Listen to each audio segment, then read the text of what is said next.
welcome back to Board Game Breakfast. I apologize that this one is up a little late, but we were at conventions all week last week with time delays going out to the west coast of America, so some delay there. But hey, we had a great time. We were able to interact with the audience quite a bit, so I'm very excited about that. A couple announcements before we get started. First of all, the Dice Tower Cruise is still going on, and so if you're interested in coming out to that, make sure you sign up. I believe there's only 59 rooms left, so those are going as time goes by.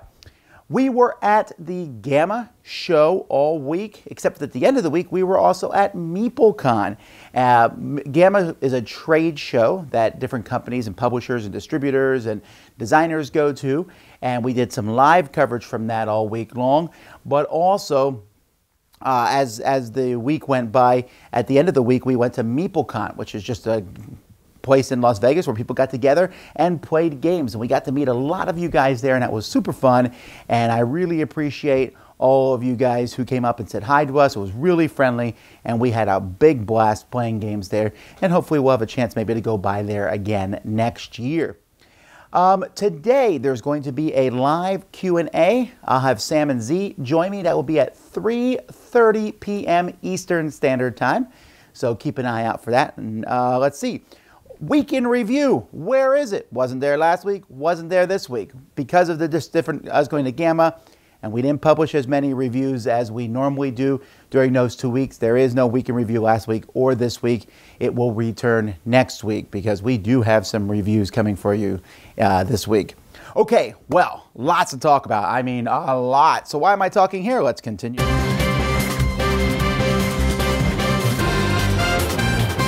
Folks, sometimes there's a little news and sometimes there's a ton.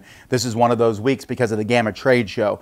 No way can we cover everything, so we're just going to try to cover some of the highlights, and we'll cover more news as time goes by, but there is a lot. Asmodee North America has announced a new studio, Wind Rider Games. Now, it can be confusing. Asmodee has a lot of different companies underneath them and some design studios. Asmodee has merged with Fantasy Flight Games, so Fantasy Flight Games is underneath the Asmodee North America brand, so is Days of Wonder. Well, this spun off of Fantasy Flight, for example. Wind Rider did it, so it's a small little company that's in the same location, actually, but they're going to be concentrating on a different line of games. Fantasy Flight will obviously be the Star Wars and the different IPs. This one, they don't know, they haven't said much about it, but it's going to be picking up their classic games. They already released Tigris and Euphrates and Samurai. Well, the next game they've announced from this company, Wind Rider Games, is Ra, the auction game. In fact, Jason and I reviewed this one a few weeks ago, so it's really good to see this one coming back. So it's coming underneath Asmodee North America, underneath the Wind Rider brand. Cool Mini or Not announced a ton of games. In fact, they said that they had 32 products coming out this year that were not Kickstarter related. So that's an interesting direction for that company to take. And they announced several different games, a couple from Eric Lang, the Bloodborne, which is based on a very popular video game series, a card game, and then a game based on the Godfather franchise. And this is interesting, a box game based on the Godfather. We already seen Godfather license used by IDW for kind of a Resistance style game, but this one is more of a full-blown style game. I have to say I'm a little excited about that one. Back to Fantasy Flight Games, they announced Road to Legend. Road to Legend was an expansion for the original Descent game, so they kept the name, and now they have this for Descent 2, but this is not a board game expansion. This is an app expansion, and I'm really excited about this one because this app is going to take the place of the Dungeon Master and allow you to get together and play Descent in a cooperative way. So it's going to have campaigns. The app will cover everything. I hope this works. I hope it's really good because, man, do I love Descent. Overworld Games has announced the leaders of Euphoria. Now, Euphoria is a game from Stonemeyer's Games, so they're basically taking that license and bringing it over to their company and putting it on top of Good Cop, Bad Cop. I don't know. Is that worth it? Is this going to work? It does seem like we are seeing too many social deduction games these days. Were people clamoring for this? I don't know. We'll have to wait and see till it comes out. Pandasaurus announced a Wasteland Express game. This game is, let's see, delivering food and water and guns in the apocalypse. It looks really cool. One of the designers of Dead of Winter is one of the designers of this game, so I'm excited to see. I mean, it just looks amazing with all different unique artwork on the cards, so hopefully this is a good one coming out. Let's see, Good Games. They are a series of stores in Australia. They own 24 different stores in Australia.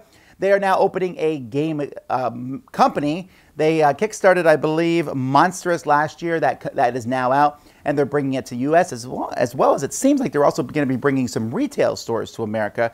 So that will be interesting to see how that works. Catalyst Games announced a lot of stuff last week, but the one thing that caught my eye is they're doing a game based on Galaxy Quest. Galaxy Quest is one of my favorite movies. I don't know how well it will translate to a board game, but I hope it does. So that sounds like a lot of fun. A lot of people were very interested in the Evil Hat making a Dresden Files cooperative game, a very popular IP.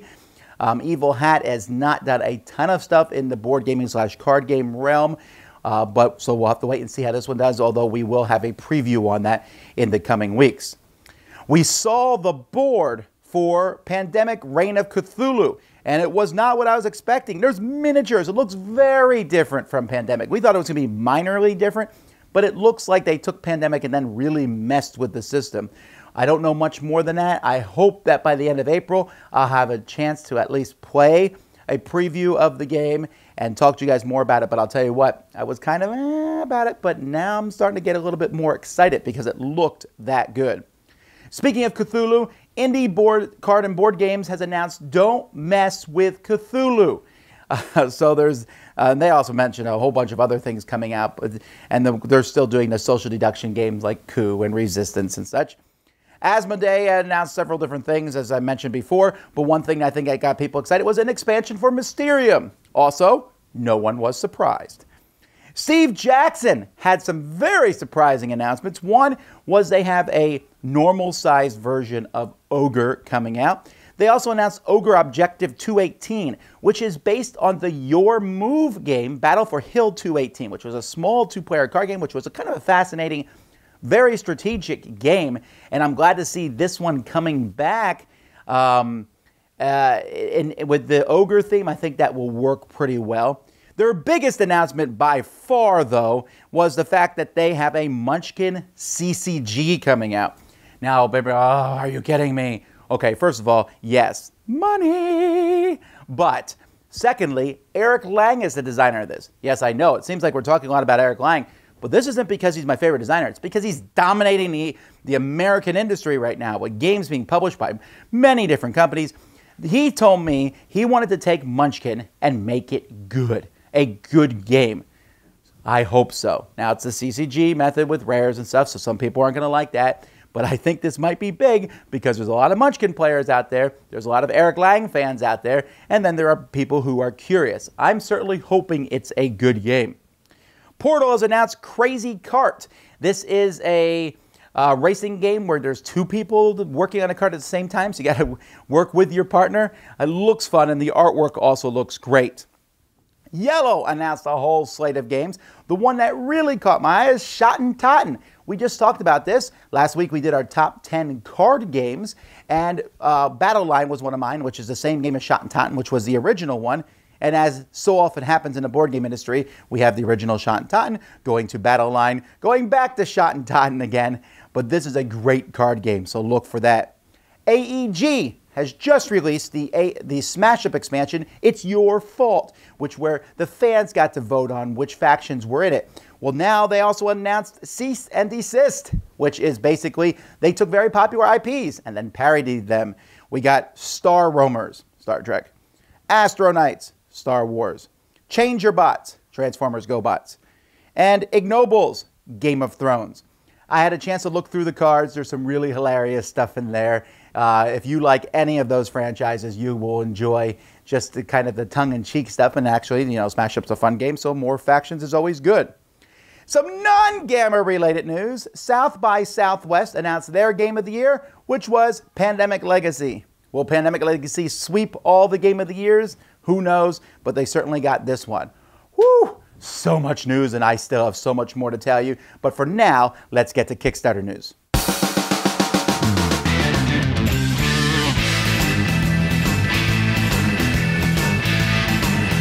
Happy breakfast, everybody. Just a little bit of a change in location and format for today's show because I just got back from Gamma like 30 minutes ago, but there are some cool things happening in crowdfunding and games, so let's take a look. A sequel to the very popular Manhattan Project Energy Empire is set after the threat of nuclear war has waned, but now nations are vying for power and control over different energy sources. The mechanisms are similar to the Manhattan Project with tableau building, specialized workers, tons of different actions, and multiple paths to victory. Energy Empire has a little less take that than the Manhattan Project, and action spaces are never fully blocked, but there's still a lot of depth to the game flow. Now, as you build up your energy industry, you also generate pollution, which must be managed through scientific research. And, of course, you'll want to keep your influence in the United Nations up as well, all the while dealing with global crises that hit. Minion Games has a good reputation of delivering strong Kickstarter projects with solid components. A pledge of $59 will get you the game, and you can also add on the original Manhattan Project and its expansions if you want to. Without a doubt, the art in Watchmen of Destiny is the first thing I noticed and fell in love with. Taking many fantasy tropes by setting them in a world of anthropomorphic animals has been a successful formula for other games, but the art in Watchmen of Destiny takes it to another level. In Watchmen of Destiny, you are trying to recruit the best team of 7 Watchmen who must protect the Tree of Destiny. There are 5 different species and 5 classes of Watchmen, and each has a cost, but also provides income when you discard it. You will use items to benefit yourself or thwart your opponents, buy tents so that you can use more characters, and hire Watchmen for their actions. The game ends when someone has a team of 7 and the player with the most points wins. In what is essentially a hand management game, your score is based on the value of your Watchmen and ensuring you don't have duplicate Watchmen and having the most of a single species of Watchmen. A pledge of $22 will get you a copy of the game, or for $28 you can get the base game and the Mercenaries expansion. From the team that brought us Iron and Ale comes Seethe. This card game has you playing the role of a samurai who is battling other samurai. Knock down your opponent's hit points to be victorious. The way you do this is through real-time card-smacking play.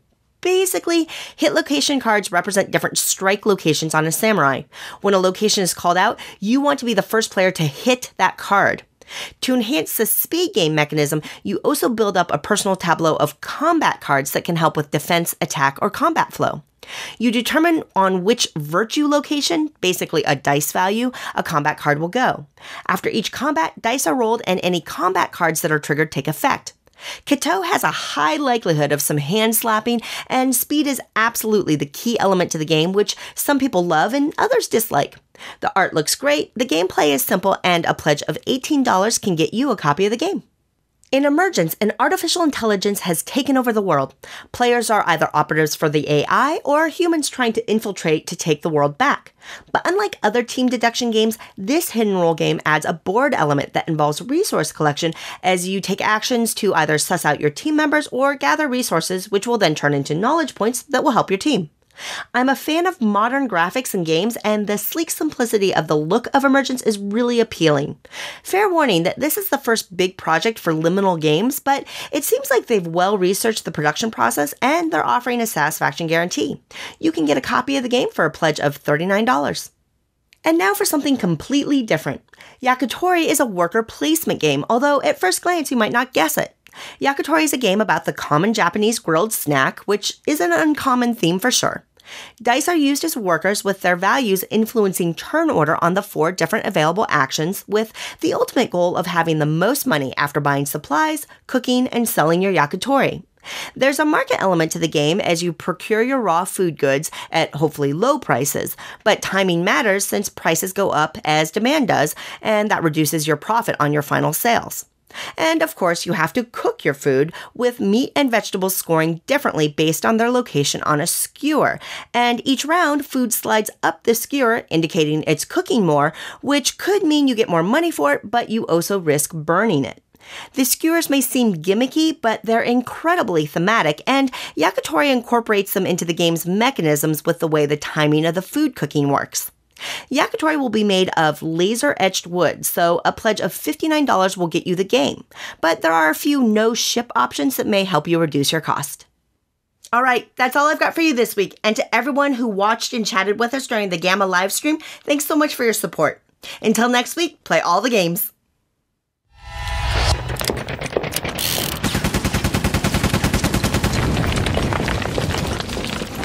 Hey Hey folks, Tom Vasel here. Jason Levine. And our question of the week, which we're recording live from Las Vegas, is Nevada. Why would a game store want to go to Gamma?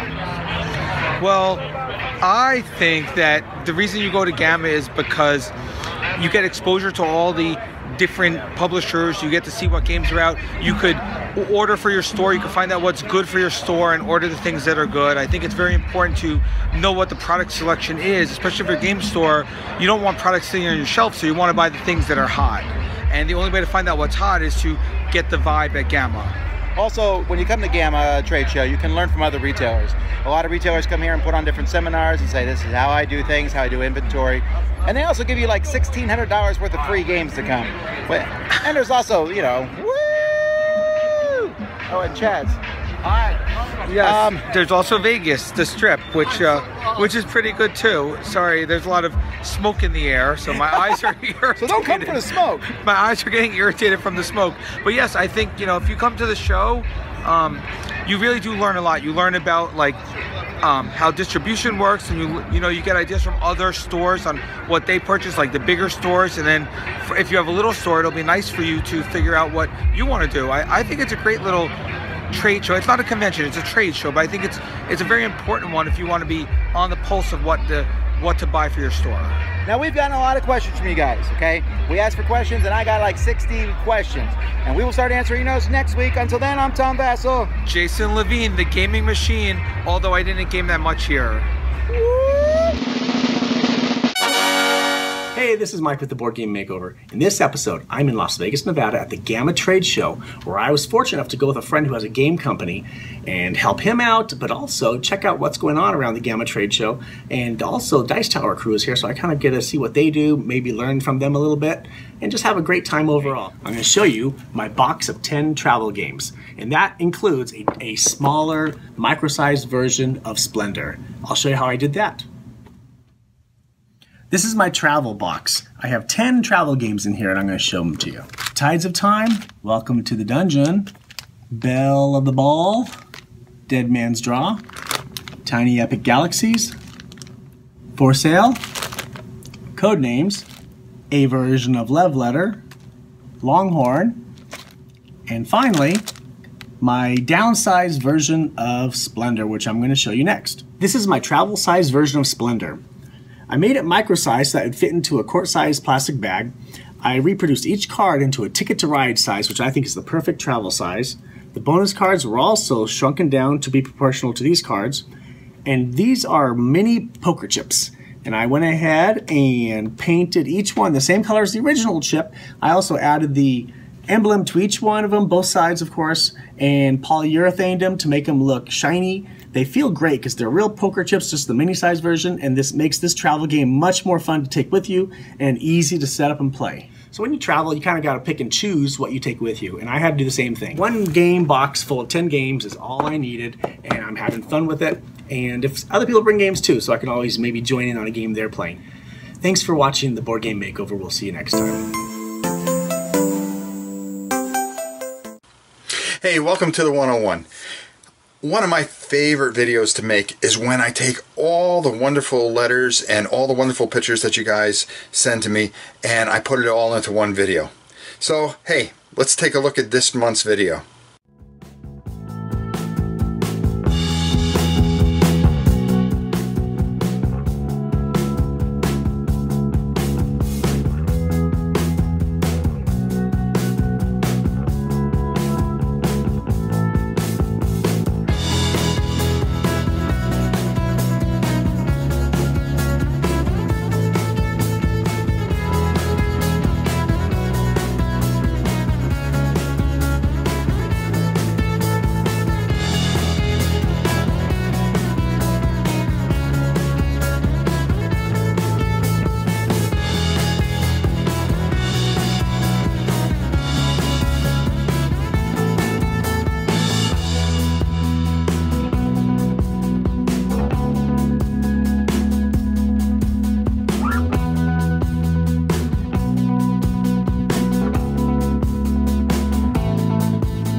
So there you go. All the wonderful work. You guys have done a wonderful job, and keep on sending them to my email. And for an extended look of all the pictures that I couldn't fit in, just go to my channel, Rob Orrin, on YouTube. Until next time, I'll see you soon.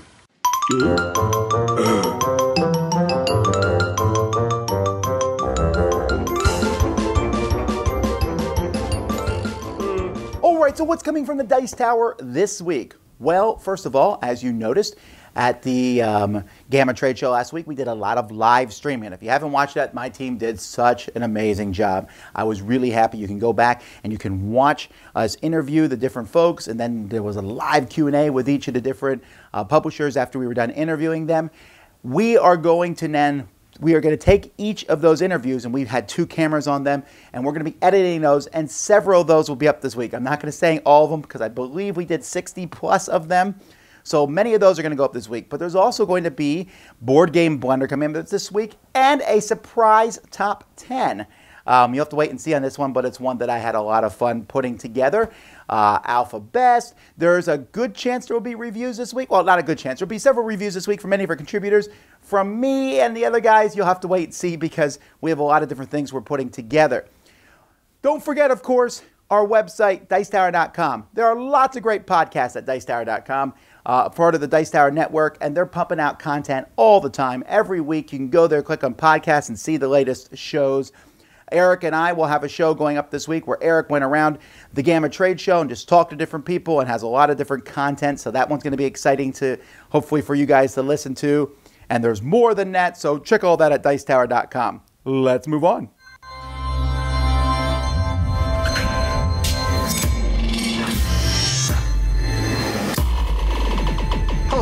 Chaz Marler from Pair of Dice Paradise here, wrapping up my analysis of Asmodee's upcoming policies and how they may affect the board game industry. Board games are such a small business sector, especially when compared to other entertainment industries like video games. Oh, now that is an industry where you can really run into some cutthroat business practices.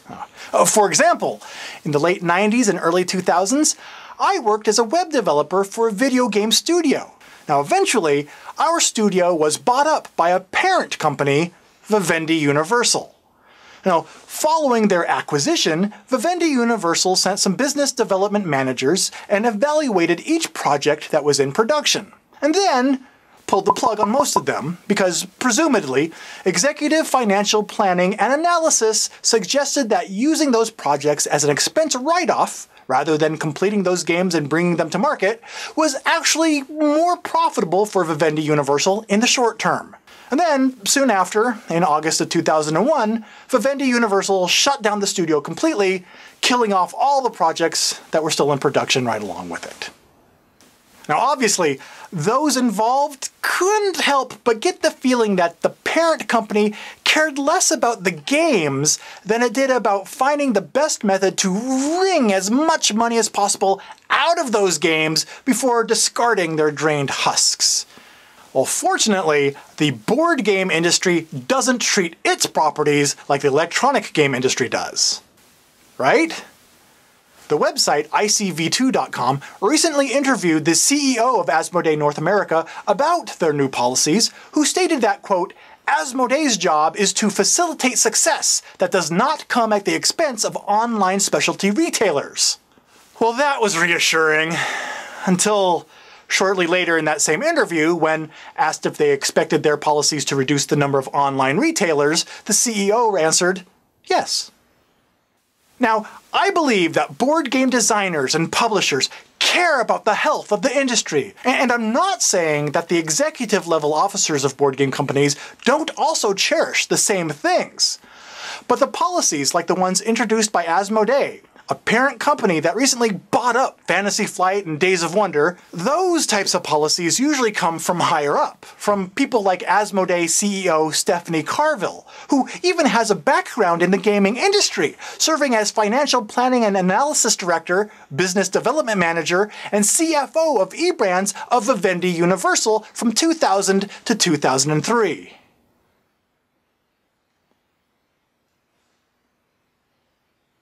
Now, why does that name sound so familiar? Hello, Internet. Welcome back to the Game Plan. In the last segment, I gave you my 7-year-old sister Lexi's top 5 travel games. In today's episode, I'm going to give you my 11-year-old brother Will's list. Number 5 on my brother's list is Port Royal, the nautical-themed card game. He likes this game mainly because of the many different ships, the different character abilities, and the push-your-luck mechanism. Number 4 is Fuse, the real-time 10-minute cooperative bomb defusing game that my brother likes because it's a crazy, stressful 10 minutes, and the phone app adds a lot of flavor. Number 3 is Pit, the corner-of-the-market card game. My brother really likes this game because of all the screaming and shouting at the table, and also because of the bell, which I'll sample for you. Maybe that's not a good idea. Number 2 is Love Letter, the 5-minute deduction card game. My brother likes this game because of the Batman theme, the comic book-like artwork, and because of the mind games that take place. And number 1 in my brother's top 5 travel games is Codenames, the spy-themed word game. Even though my brother isn't that big of a fan of word games, he likes this one because of the theme, the teamwork, and he likes being the spy master. So now I've gone over my 7-year-old sister Lexi's list and my 11-year-old brother Will's list. In the next episode, I'm going to go over my list, which was harder to put together than I thought it would be. Until then, this is Andrew Cohen, and this has been The Game Plan.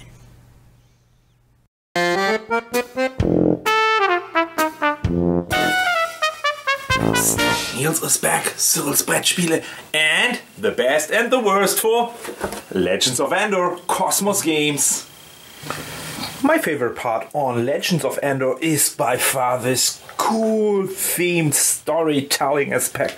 You have these cards, and when you flip them over, there's so much storytelling text on, and you read. It's more like a storyteller is telling you a story. You're reading the story, and you are going on. There are so many little details. When you have this shield, for an example, and you get a hit, flip it over, and now it's damaged.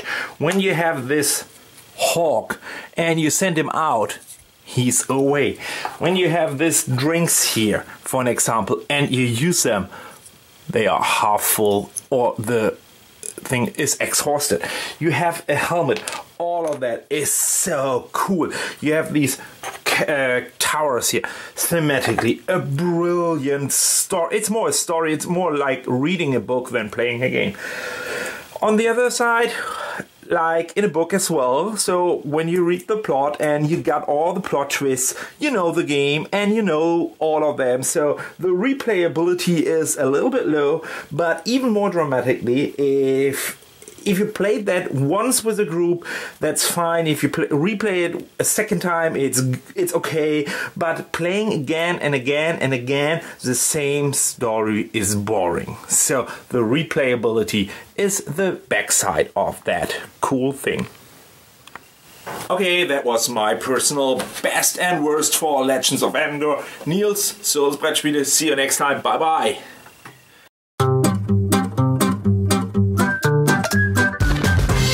Hey folks, this week I wanted to talk a little bit about trends in the gaming industry as well as I could tell them at the GAMA trade show. Now GAMA stands for the Games and Manufacturers Association, and GAMA is kind of an organization that gets game stores together.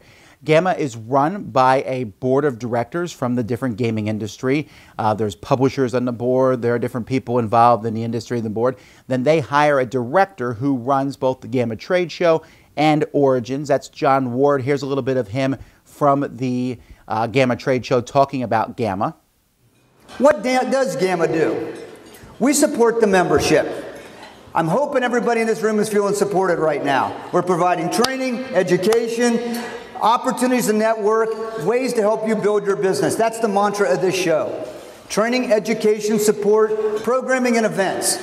So when I was at GAMA this week, what are some things that I learned and talked about? I mean, obviously, there's all the news that's coming out of there. But first of all, retailing seems to be on the rise. I've always said there are local game stores and there are friendly local game stores, right? There are game stores that are doing well to build a hobby. And I would say that if you are a retailer and you've gone to GAMA, then you are working hard at building up your store.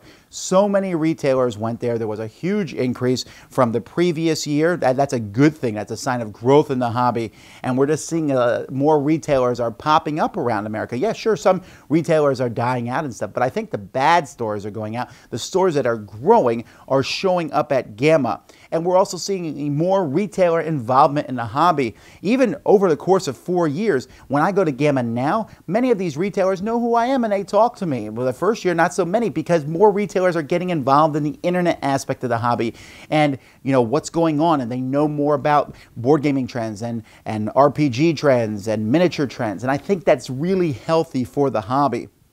What was the focus this year of the convention? That's always a hard thing because there's always something that the stores are talking about. You know, they're talking about Kickstarter or online game stores or the big box stores. And those are still concerns for many of these retailers.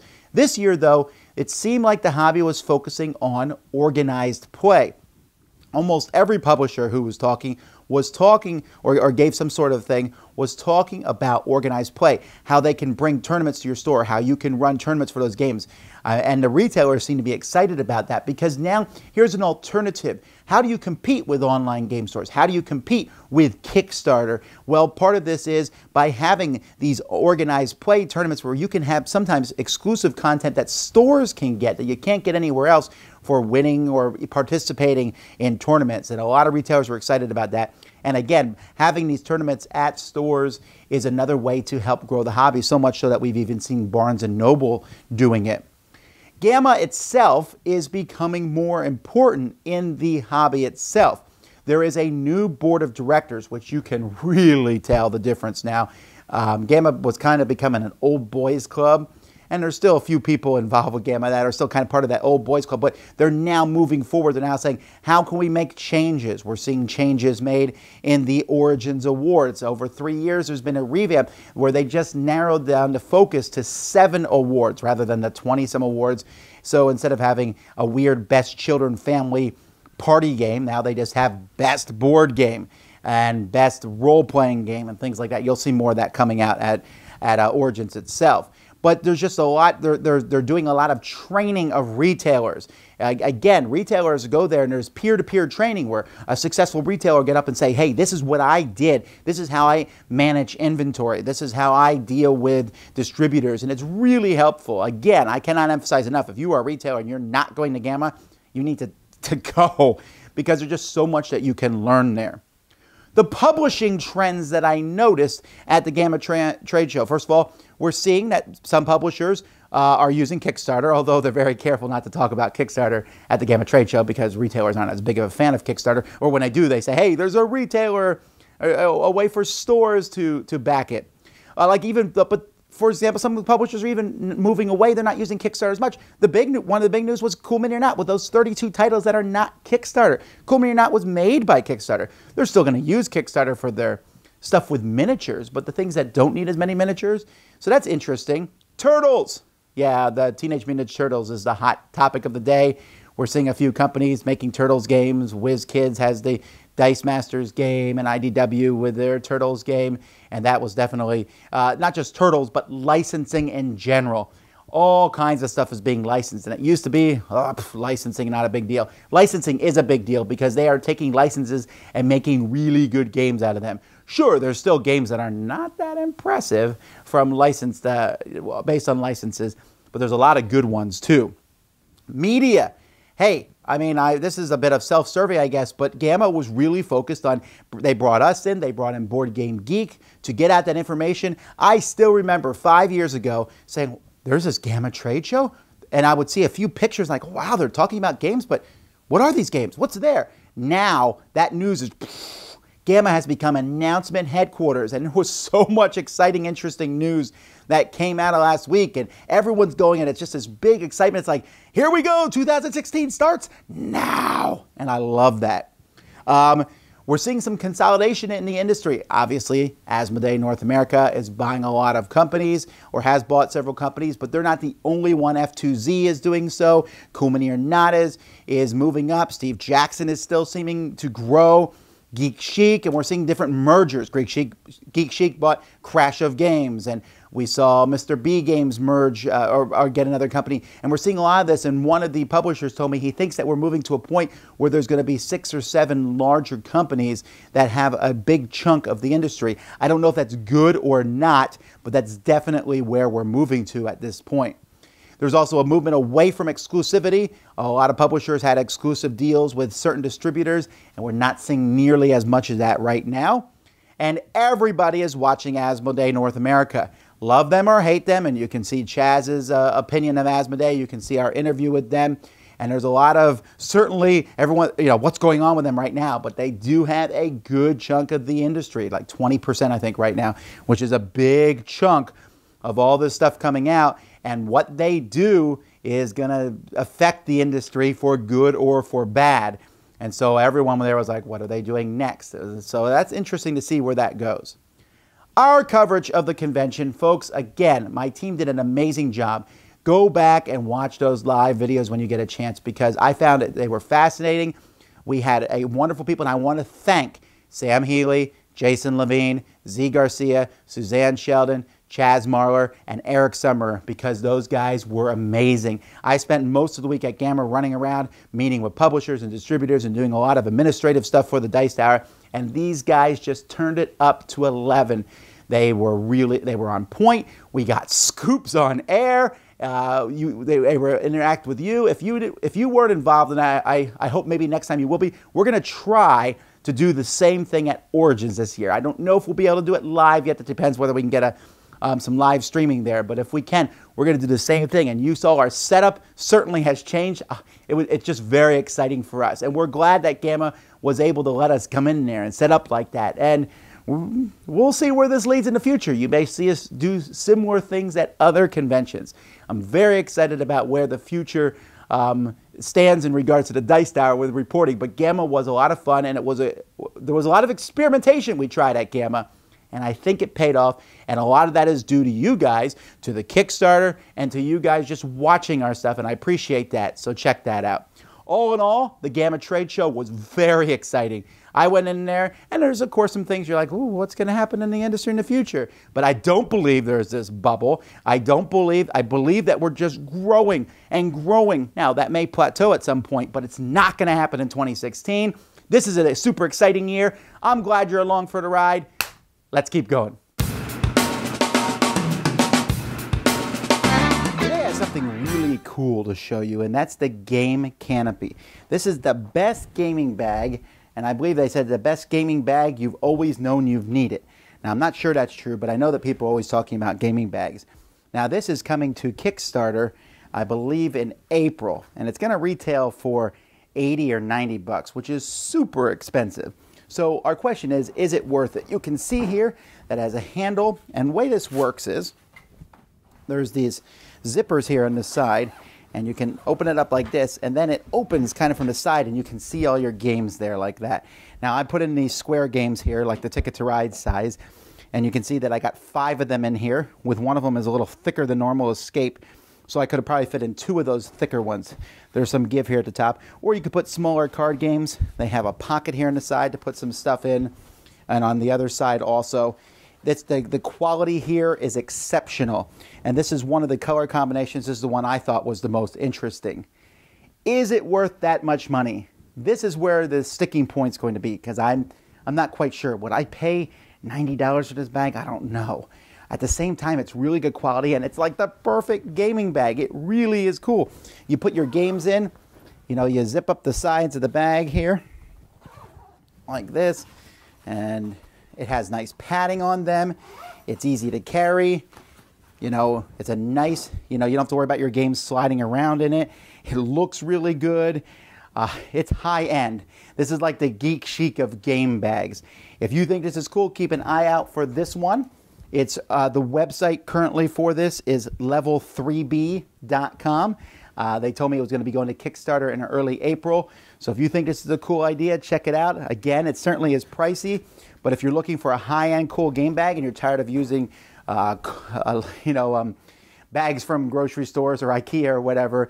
This is an alternative. And whether or not I get another one, and I'm considering it, I'm certainly going to hang on to this one because it's perfect for game nights. Hello, my friends. I'm Professor Hans von Puppet. Today we'll be taking a look at a Euro-inspired area enclosure worker placement bluffing game, which is heavy on downtime, but still gateway-ish and fiddly. Hello. Today we'll be talking about area control or area majority. It's kind of the same nature of both of those things. And by majority you probably have the most fences around it, or maybe just the largest area. And you reap the benefits of that area and which it provides. And usually only one person can claim the benefits that is therein. For instance, this one. We have the yellow who's running this tile here, and he gets the benefits there. Red has all these tiles, but you see there is a conflict somewhere and he only gets these 2 tiles even though he's almost rounded the 3rd tile. And that is just one example. It doesn't have to be areas or landscapes or anything. It could be persons or political advantages. It could be anything.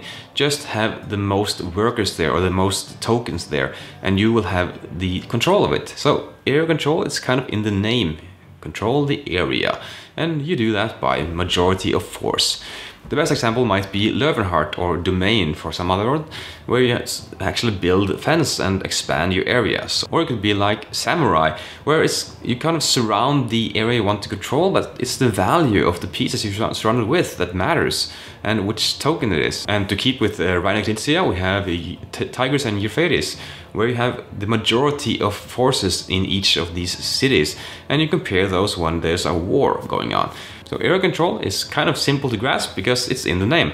But what do you want to hear next? We have a lot of things in the board game world, and I've just gone over 3 examples now. It's worker placement and deck building and now area control. What do you want to hear? Please let me know in the comments.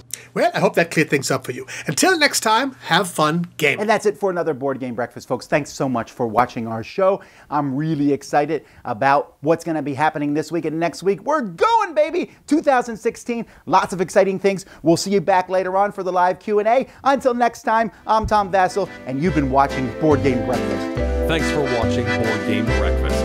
Tune in each week for your daily dose of gaming goodness with Tom Vasel and all the gang. Until next time, I'm Eric Summer, and you've been watching Board Game Breakfast, a Dice Tower production, sponsored by Cool Stuff Inc., an amazing place to buy board games. Cool stuff in stock at CoolStuffInc.com.